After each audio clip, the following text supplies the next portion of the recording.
Rights Week. Representative Delozier. Thank you, Mr. Speaker. I rise today to speak on Resolution 785, and I want to thank my colleagues for their support. Recognizing the week of April 8th through April 14th as Crime Victims' Rights Week in Pennsylvania. And we have with us today some folks that know this issue inside and out, some unfortunately from personal experience. We have with us today, we have Jen Storm, who's a Commonwealth Victims Advocate who advocates for all victims statewide. We have Valerie Dixon, who is a survivor of a violent crime, as well as Director of Family and Community Support Center for Victims in Allegheny County. And we have Movita Johnson-Harrell, who is also a survivor and a supervisor of victim services at the Philadelphia District Attorney's Office.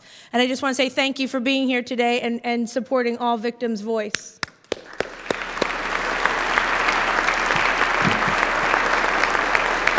We're also gathered with a number of advocates that we have in the gallery, and I appreciate all of the actions and all of the work that you guys do on a day-to-day basis to make sure that our victims are heard in our system.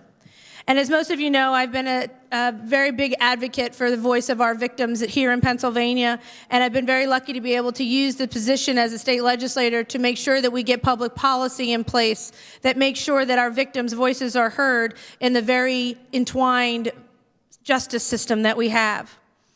Working for victims' voices, one of the biggest projects we're working on right now is sponsoring of Marsy's Law, and that is a bill that we will be working very hard to get victims' voices on the same level that the people who commit these crimes have. These are rights and the ability for victims to be able to be part of the process and not just thought of as a second thought. In 2015, the last year, statistics were available. At least 750,000 people in Pennsylvania were victimized by crime, and of those, more than 300,000 were victims of violent crime. While realistically we will never get this number to zero, we must and do all we can to make sure that those that have been victimized are made whole. Crime touches everyone, and as we stand here today, someone, somewhere in Pennsylvania is becoming the victim of a crime through no fault of their own. Whether it is the assault, abuse, harassment, stalking, theft, robbery, becoming a victim of crime, no matter how serious that crime is a very personal and emotional experience. But we must all work together to show would-be criminals that we will not let them intimidate us.